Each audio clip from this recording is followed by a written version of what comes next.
ഇന്ന് ഒരുപാട് ലേറ്റായിട്ടാണ് തുണിയൊക്കെ കഴുകിയതും മേലെ കൊണ്ടുപോയി വിരിച്ചതും ഒക്കെ കേട്ടോ. ഈ പനി വന്നതിന് ശേഷം ഭയങ്കര ബുദ്ധിമുട്ടാണ്. ഒരു കാര്യം ചെയ്തിട്ട് പിന്നെ അടുത്ത ജോലി തൊട്ടടുത്ത് തന്നെ ചെയ്യാൻ പറ്റില്ല. കുറേ റെസ്റ്റ് എടുത്തിട്ടൊക്കെയാണ് ഞാൻ ബാക്കി ചെയ്യുന്നത്.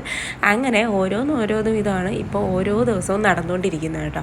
എല്ലാം കൂടി ഒരു ദിവസം ചെയ്യലൊന്നും നടക്കത്തില്ല. മേലെ നിന്നുകൊണ്ട് താഴേക്ക് നമ്മുടെ പേരയിൽ നോക്കിയപ്പോഴേ എല്ലാം പഴുത്ത് വീണ് കിടക്കുന്നുണ്ട്. എന്താണെന്നറിയോ, നമ്മൾ ഇരുത്താലും അതൊന്നും നല്ലതല്ല. പക്ഷേ എല്ലാം പഴുത്ത് നിൽക്കുവാണേ. എല്ലാത്തിനകത്ത് നമ്മൾ കീറി നോക്കി കഴിയുമ്പോൾ പുഴു കാണും.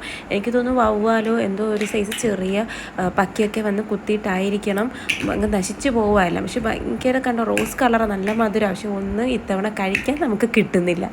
അങ്ങനെ തുണി കഴുകലും കുളിയെല്ലാം കഴിഞ്ഞിട്ട് വൈകിട്ട് ഇതുപോലെ ഋഷിക്കുട്ടിൻ്റെ അവിടെ നിന്ന് എന്തെങ്കിലുമൊക്കെ കളിക്കും കേട്ടോ. അതൊരു പതിവാണ്. അത് കഴിഞ്ഞ് പിന്നെ കുറച്ച് നേരം അവിടെ സ്റ്റെപ്പിലിരിക്കും, വിളക്ക് കൊളുത്തൽ, ഇങ്ങനത്തെ കാര്യങ്ങളൊക്കെയാണ് പിന്നെ നടക്കാറ്. ഇപ്പോൾ പിന്നെ സ്കൂൾ വിദ്യാർത്ഥി ആയതിനു ശേഷം ഋഷിക്കുട്ടിന് പഠിത്തം കൂടെ ഉണ്ട് കേട്ടോ. അതിൻ്റെ ഇടയ്ക്ക് ഹോംവർക്കും കാര്യങ്ങളൊക്കെ അത്യാവശ്യമുണ്ട്. ഇനിയൊരു ചെറിയ യുദ്ധമൊക്കെ ഇവിടെ നടക്കാൻ പോവാണ്. അപ്പോൾ ശരി, കാണാം, ടാറ്റാ.